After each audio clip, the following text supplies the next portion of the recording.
Hey, you know who it is. Once you see me, you can't unsee me. Today I want to discuss director's compensation and board responsibilities and roles. A lot of you are still kind of confused about that, so let me make this video. And of course, feel free to reach out to me and consider becoming a member on Discord. All right, so director's compensation, board roles and responsibilities. When I reached out to my team, my board initially, I had a list of things that I wanted them to do. And all I did was very simple. I went on Google and I looked at what each board member's responsibilities are. And I actually kind of expanded on it or took away from that. For example, my M&A director. As a matter of fact, I may be able to show you guys. What I'm talking about so you get a better idea. I'm not sure exactly how you guys are going to see this, if it's going to be upside down. I'm sorry, not upside down, but backwards. I'm not exactly sure. But this is just to give you an example. As soon as I pull it up. Okay, so again, I'm not sure if you guys are able to see this at all or if it's backwards, by the way, but this is basically what I sent out to my M&A director, and I'm trying to, have this to where it's more visible to you guys. I'm not doing a great job at that, irrespective of what's happening right now. That doesn't matter. Once again, reach out to me, and I'll be able to give you guys these documents. So, you know what? I'm sorry. Let me read from it. I basically said, this was my director at the time, my M&A director. And again, if you have a deal team, individuals that you bring on, it's who you see fit to do the job and get the job done. That being said, there are some basic people that you need. I went over that and I'll go over it one more time. You, more so than anything, you're going to need someone who knows how to deal structure, how to make sure you're not overpaying for that. So you're gonna need a M&A director or an investment banker. You will also need an accountant, obvious reasons there, an accountant, right? They're good with numbers. They're able to help you with the value of the company and all that stuff, and they're able to see red flags, within the financial statements that you're going to be receiving from the sellers. Yes, accountant, you're going to need another one, attorney, M&A attorney. For obvious reasons there, attorney is going to protect you.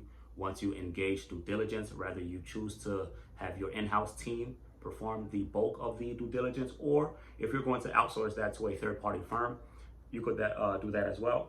But what's going to happen is your in-house team is going to make sure that your third-party firm or anyone else does not screw you over. And they're going to be looking over the documentation that you receive from the seller once you start to get into that due diligence phase. There are certain documents that you will receive from the seller that you absolutely need, and it depends on the business. Sometimes it could be a lot of documents. Sometimes it could not be, so much. And your lawyer is going to review the agreements that, that business owner / seller has with third-party vendors or just any other agreement that they have. You need your attorney to be looking over these documents. And aside from your attorney, you're going to need an industry expert / operator. Not all industry experts are operators, so it's great if you can get one that is an operator, but you're going to absolutely need an industry expert to make sure, they tell you how to navigate pitfalls and stuff like that, so that way you avoid traps and, you don't fail and you actually succeed on purpose. That's a thing. So those are the people that you need. Now, my M&A director, this is what I said to him at the time. This was last year, September 17th. September 17th, 2020. I said, I'd like for you to be our M&A director / officer. Responsibilities included but not limited to full range of responsibilities to M&A at director level. Autonomy to lead and run a deal from beginning to end. Developing existing relationships and building new ones. Management and mentoring me where you can. Leading client meetings and pitches, and providing strategic advice and proposals. Making sure running projects are managed appropriately with tasks delegated and reviewed where necessary. Compensation. will be quarterly cash slash equity from subsidiaries to be determined, and I need to know your fees. Minor equity stake in parent company, 1 to 2% with room for growth. Incentive, 5 to 15K bonus per acquisition, subject to change. And I ask, what are your initial takeaways? We can discuss in length via phone call. So, and yeah, at the time I also attached a copy of the LOI we had at the time.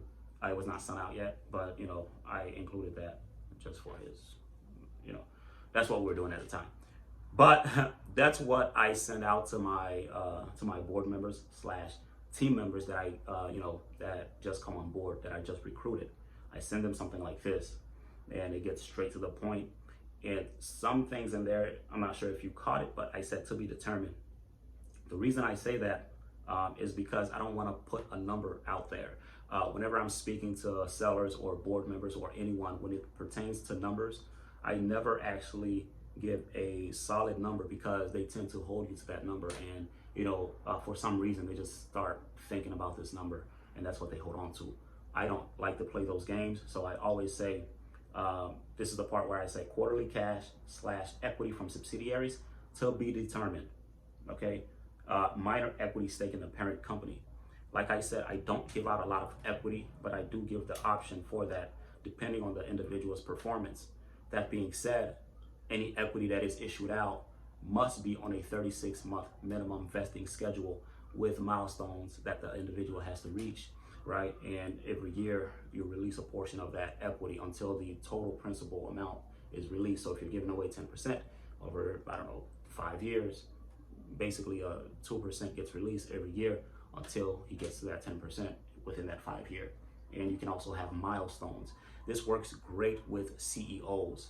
This is what I did with my CEO at the time, and that's the way I had it structured. As a matter of fact, I'll do another video going in depth about the the negotiations that went on between my CEO and I at the time, and what he was asking of me, and when I asked of him, expectations I had for him and from him, and basically who he's going to be getting with, and anything else concerning my company and the success of my company. He was not cheap, to the tune of, I believe, $2,500 a day is what he wanted, and I agreed to it. And he wanted, I think, 10% equity. I said no. I gave him 5 or 6%, something like that. Again, that will be in a later video.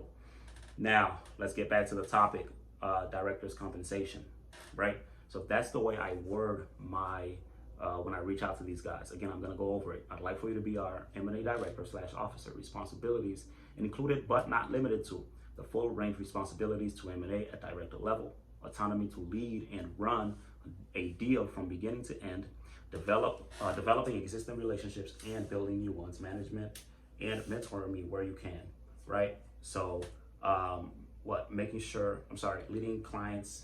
leading client meetings and pitches, and providing strategic advice and proposals, making sure running projects are managed appropriately with tasks delegated, reviewed where necessary. Compensation, quarterly cash / equity from subsidiaries to be determined. And I also gauge their price, how much they charge whenever they work for a company, so I know exactly where I am with them. A lot of people say, nah, screw that, pay those guys $5K, they're no one, they're trash. I don't agree with that, and I don't subscribe to that rhetoric, because you have to understand that you're building something from scratch. You have zero experience or very limited experience. And for you to come on and just talk to these guys as if they're no one, when you in reality need them more than they need you, it's actually absurd to me that someone would actually give that advice to people who's starting out, right? And I have an individual that I was working with closely that started out that way, and it didn't end well. So it just doesn't make sense for you to take that approach with some individuals when you have zero experience, right? But I ask, hey, what's your, what are your fees that you charge, for something like this? And from there, I would gauge what the, pay them. Minor equity stake in the parent company, 1%, 1 to 2% with room for growth.